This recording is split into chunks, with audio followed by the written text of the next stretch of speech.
Ahoj, já jsem Aleš Kavka z Financí Morava a vítám vás u dnešního nového videa. Dneska se budu bavit o transformovaném fondu, to znamená o starém penzíku před rokem 2013, které má většina střadatelů ještě k dnešnímu dni, a o doplňkovém penzijním spoření.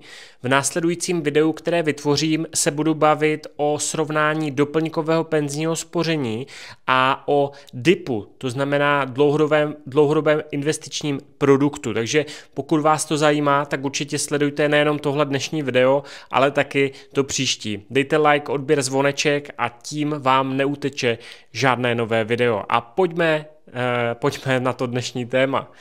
Dneska se teda budu bavit o situaci, kdy jsme si zakládali úplně původní nějaké penzíko. Mohlo to být prostě před rokem 2013, jmenovalo se to transformovaný fond, ale ještě před transformovaným fondem bylo penzijní prostě spoření a to se přetavilo do takzvaného transformovaného fondu.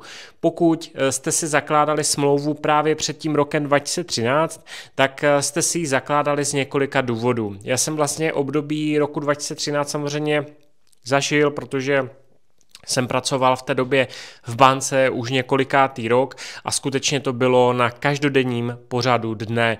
Bavili jsme se se zákazníky nejenom o zřízení nového penzijního spoření, ale také o tom, jakou výši příspěvků by si měli stanovit, kolik jim přispějí zaměstnavatele a podobně. Vzhledem k tomu, že jsem pracoval na severní Moravě, tak se úplně naplacato penzíko zakládalo nejčastěji z důvodu toho, že skutečně zákazník získával velkou podporu od svého zaměstnavatele, protože zpravidla, a myslím si, že se to drží ještě i k dnešnímu dni, zaměstnavatel vám buď přispívá fixně částku, nebo je to fixně procentuální částka z hrubé mzdy, takže když třeba máte nějaké bonusy a něco podobného, tak je výhodné mít tu částku právě procentuální, protože jednou za kvartál se vám tam fakt pošle velká částka z té hrubé mzdy a zároveň i každý měsíc prostě víte, co dostanete. Samozřejmě jsou tady i zaměstnanci, kteří od svého zaměstnavatele nedostávají vůbec nic. A já bych se chtěl tady touhle otázkou dneska, nebo téhle otázce fakt jako důkladně věnovat, ať se nad tím třeba zamyslíte i vy, v jaké fázi jste, proč jste si třeba penzíko zakládali, anebo proč by bylo vhodné si i v dnešní době založit penzíko.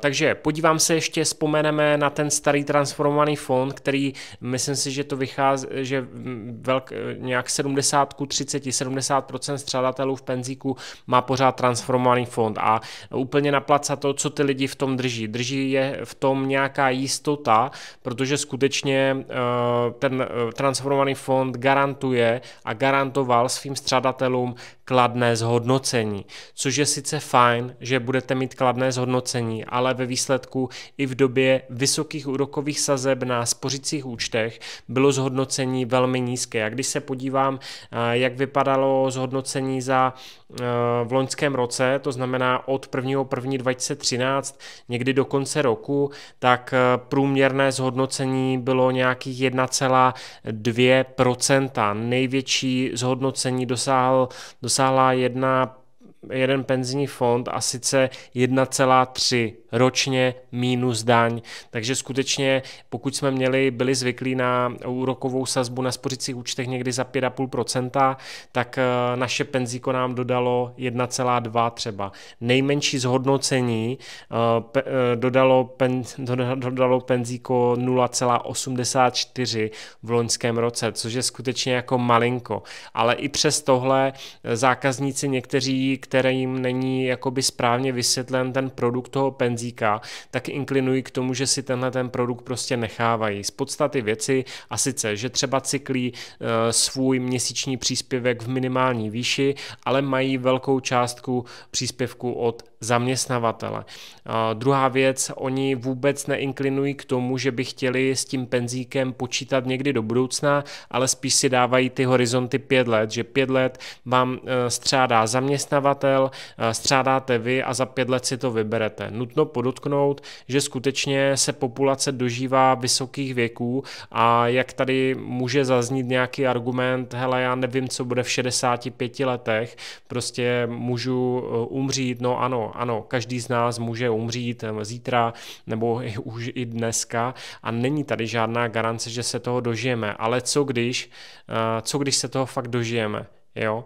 A já se s tím setkám dnes a denně, kdy slyším různé jakoby příběhy o tom, že zákazníci dovrší věku 65 let, jsou zcela zdraví, plní síly, ale jdou už na důchod a skutečně odcházejí do toho důchodového věku a mají na účtech třeba jenom 300 000 korun. Jo? Což si myslím, že je jako malinko, dalo se s tím pracovat. A proto vlastně byste nad tím měli skutečně přemýšlet, že bychom jako dělat maximum pro to, aby jsme fakt na ten důchodový věk byli jako připraveni. Samozřejmě penzíko můžeme zrušit i dříve, ale vrátím se k podstatě věci. Takže tihleti zákazníci, kteří cílují na ty krátké horizonty, tak právě pro ně je zajímavé držet tady ten starý transformovaný fond, protože jediné co, tak řeší nastřádanou částku, jo, kterou pak vyberou a utratí za něco. Upřímně, když si uvědomíme, že příspěvek zaměstnavatele může být třeba 1000 korun, vy si dáváte 500 korun, to je nějakých 1500 korun měsíčně krát 5 let,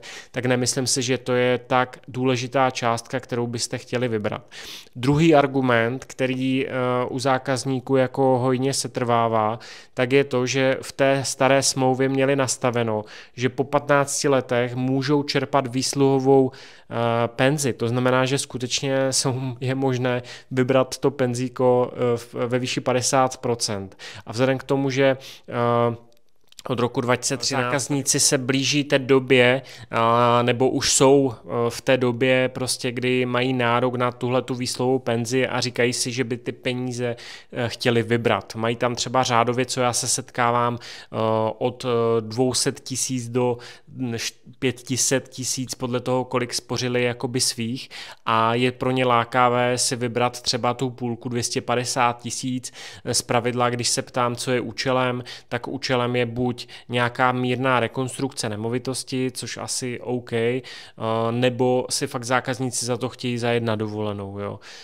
Nebo si koupí třeba auto. Samozřejmě vždycky, já to říkám svým zákazníkům, my tady jako pracujeme s tím, aby jsme střádali peníze a využili je v čase, ale to, když vy se jako fakt svobodně rozhodnete a nějakým způsobem nereflektujete na nějakou dobrou radu a ty peníze vyberete a klidně je utratíte za jako nic, za nějakou hovadinu, tak to je jako jenom vaše rozhodnutí, jo? Tam jako nemůžu do toho zasáhnout. Ale vrátím se zase zpátky.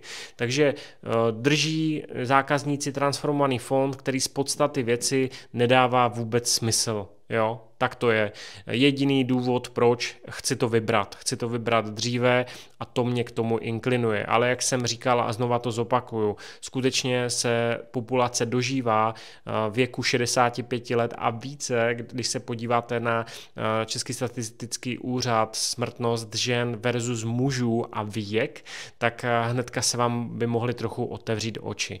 A proto bychom měli pracovat s tím, že skutečně, když si odkládám zlomek, jo, spousta z vás odkládá 500 korun měsíčně, což sorry, je strašně, jako to je částka, kterou dneska necháte za večeři pro jednoho téměř, jo? Nebo když jdete do fast foodu a dáte si tam základní menu, tak to je pro 2, jo? Základní menu za 500 prostě, jo? Takže fakticky ta 500 dneska jako jsou to peníze, ale není tak jako dramatická. Myslím si, že když někde posíláte 500 korun nebo 1000 korun, tak pro většinu z vás pracujících to není částka, která by vás položila a kterou byste úplně pociťovali. Prostě si na to vždycky je důležité si zvyknout. Takže skutečně, když někde posílám nějakou částku, tak si na to zvyknu a dá se s tím pracovat. A proto byste měli přemýšlet nad tím, že skutečně, když si zakládám to penzíko, budu někde cyklit částku, kterou si my vzájemně dohodneme, protože k tomu zase potřebujete nějakou radu,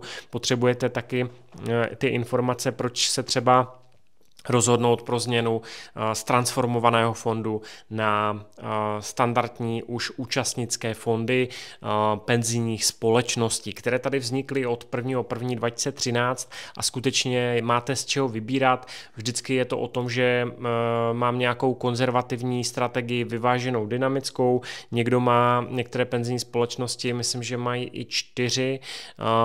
Proč se to takhle dělí? Prostě ty penzijní společnosti dneska zhodnocují vaše peníze na trhu, to znamená, mám 3 nějaké stupně, už negarantují kladné zhodnocení vašich peněz, ale ve zhodnocování hraje důležitou roli a sice čas, takže pokud mám investiční horizont v mém penzíku za 10 let, za 5 let, za 15 nebo za 35 let, jo, tak skutečně tam máme dostatek času na to, že se nemusíme bát nějakého mínusového zůstatku našeho penzijního spoření, našeho penzijního účtu v těch letech, kdy to budu chtít využít. Jo, to je jako fakt důležité si uvědomit a myslím si, že málo z vás nad tím takhle přemýšlí a potažmo málo poradců lidem tohle takhle komunikuje a proto jsem tohle video chtěl natočit. Každopádně možná tady nezazní všechny informace, je to pak na osobní individuální jednání, takže když budete mít zájem o to diskutovat, každé jedno penzíko, proč, jak to nastavit, tak určitě zavolejte, napište. Chtěl bych ještě říct, dneska si musím říct, že co z toho penzíka chci dostat. Jo? Ten transformovaný fond vám umožňoval daňový odpočet třeba 24 000, dnešní penzíko je nastaveno mnohem lépe, máme tam daňový odpočet až 48 000, samozřejmě je to na všechny produkty, které máte v rámci zaměstnání. Dneska ten daňový odpočet šetřím, myslím, že 7200 korun, to znamená ročně, to znamená, že můžu mít nejenom penzíko, můžu mít životko, můžu mít doplňkový investiční produkt. A tady v rámci tohohle je ta částka 48 000, což si odečítám z daně. Každopádně nemyslím si, že penzíko je důležité na ten odpočet. Samozřejmě je to prima, je to příjemné, ale primárně, co z toho chcem dostat, potřebujeme z toho dostat to zhodnocení. Zhodnocení penzijních fondů napříč jakoby těma variantama je různorodé. Pokud bychom se podívali na nějakou strategii základního typu, to znamená konzervativní, tak nejhůře dopadla penzijní společnost, která udělala zhodnocení za loňský rok 0,7. Takže když se podívám na transformovaný fond, který vlastně dosáhl loni 0,84 jako nejméně, tak ta konzervativní strategie u jedné nejmenované penzijní společnosti dosáhla méně 0,7. Ale v rámci trhu máte z čeho vybírat, je tady 9 penzijních společností a třeba jedna z těch společností dosáhla u stejné konzervativní strategie zhodnocení 4,2% za ten předešlý rok, což si myslím, že je zajímavé. To znamená, není to o tom, tím chci říct to, že není to o tom, že mám konzervativní strategii a že je to špatně, je to nějaký jako nesmysl, blbost, ale musím si jenom zamyslet nad tím, která penzijní společnost, jak hospodaří s těma penězma. Samozřejmě to, co bylo v minulosti u investování, nemůžeme brát, že bude v budoucnosti. To není žádná jako garance, ale dá se některé věci predikovat na základě komplexnějších informací, které bych vám zase poskytl pak třeba osobně. Když se podíváme na nějakou tu střední variantu, což je vyvážená strategie, tak nejhůře dopadla penzijní společnost, která zhodnotila svůj vyvážený fond procentem 1,8. Nejlépe dosáhla penzijní společnost hodnocení 5,7%. A když se kouknu na poslední variantu, to je dynamická strategie, tak nejhůře v rámci dynamické strategie dopadla penzijní společnost s procentem 3,9 a nejlépe dopadla společnost, která zhodnotila své penzíko za předešlý rok procentem 9,7. Takže když se na to podívám, na to, že můžu mít průměrně třeba 1,2 v rámci těch všech společností, jakoby penzijní penzijních, že třeba v transformovaném fondu 1% až 1,2, ale můžete mít i méně, jak už tady zaznělo, nebo můžu dosahovat daleko zajímavějšího zhodnocení, třeba právě tady na úrovni až 9,7, za mě to je trošku anomálie, já bych počítal průměr třeba 7, kdy se bavíme o kumulativním úročení, to znamená, že skutečně každý rok se mi zhodnocuje už ta částka, kterou jsem tam dal, plus to všechno, co se tam přičítá a teďka jede čas, tak na konci toho vašeho střadatelského horizontu, což bude buď v 60 letech, kdy to můžu ukončit, anebo v 65 letech, kdy pravděpodobně budeme odcházet na důchod, tak může být velmi, ale velmi zajímavá částka. Kolik přesně konkrétně jsem vám schopen zase jako nějakým způsobem dopočítat, když zavoláte, napíšete, koukneme se přímo na vás. Jo? To znamená vaše nastřádaná částka plus co měsíčně chcete odkládat a proč. Ideálně je odkládat 1700 korun měsíčně, proč vám zase řeknu pak osobně nebo v online nějaké schůzce, plus příspěvek zaměstnavatele plus zhodnocení rovná se velmi, ale velmi zajímavé číslo v 60, potažmo v 65 letech roku věku.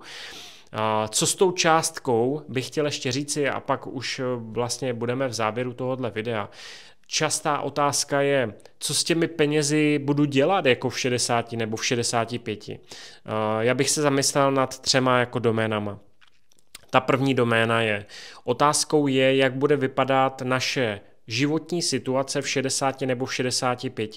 Zpravidla, pokud vlastníte nemovitost, bylo by fajn ji ještě vyspravit v produktivním věku, takže pokud budu odcházet třeba v 65 letech do důchodu, tak bych v 60 letech měl udělat maximální úsilí pro to, abych do 65 uvedl tu svou nemovitost do stavu udržitelnosti pak už do mé smrti. To znamená, když mám rodinný dům a vnímám v 61 letech, že střecha už zažila svých 30 let a je na výměnu, tak bych měl udělat všechno proto a proto byste už s tím měli plánovat zase s nějakou celou odkládací taktikou, protože to není jenom o penzíku, tak bych měl udělat maximum úsilí k tomu, abych vlastně si zabezpečil to svoje bydlení a bylo připravené už na tu dobu právě odchodu do důchodu a teďka budu mít částku, takže buď, když jsem to neudělal, tak ty peníze investuju částečně do rekonstrukce nemovitosti, o tom, jak se bude pracovat s nemovitostí nebo jaké jsou příběhy zákazníků,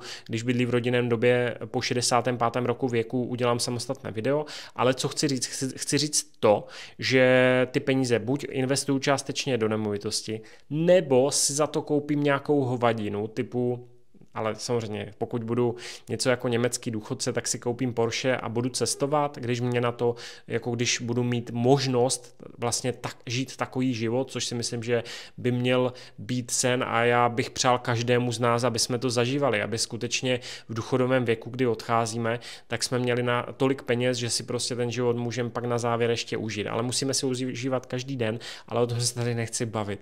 Chci se bavit o tom, že také si tu částku můžeme pak nechávat měsíčně k důchodu vyplácet. To znamená, buď se to vyplatí na váš účet, udělá se investiční zhodnocování velmi konzervativní a každý měsíc si ukrajuju k tomu svému důchodu. Tím pádem bude zajištěno výhledově třeba na 20 let, že od 65 do 85. roku věku vím, že budu mít měsíční rentu třeba 23 000 korun. A wow, a stálo mě to kolik? Stálo mě to třeba 1700 korun měsíčně po dobu 25 let. No, není to super? No, já si myslím, že je to super.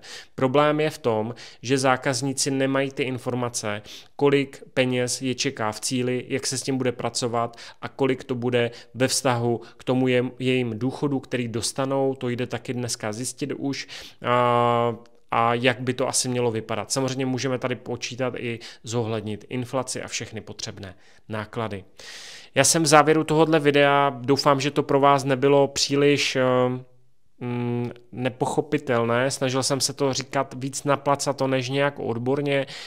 Pokud se vám video líbilo, dejte mi like, odběr, zvoneček, vás to nic nestojí, mě s tím uděláte radost a pokud byste s touhle doménou chtěli velmi kvalitně pomoci poradit, tak mi neváhejte napsat nebo zavolat a koukneme se na to. Díky moc, že jste dokoukali až do téhleté fáze, mějte se hezky a příště ahoj.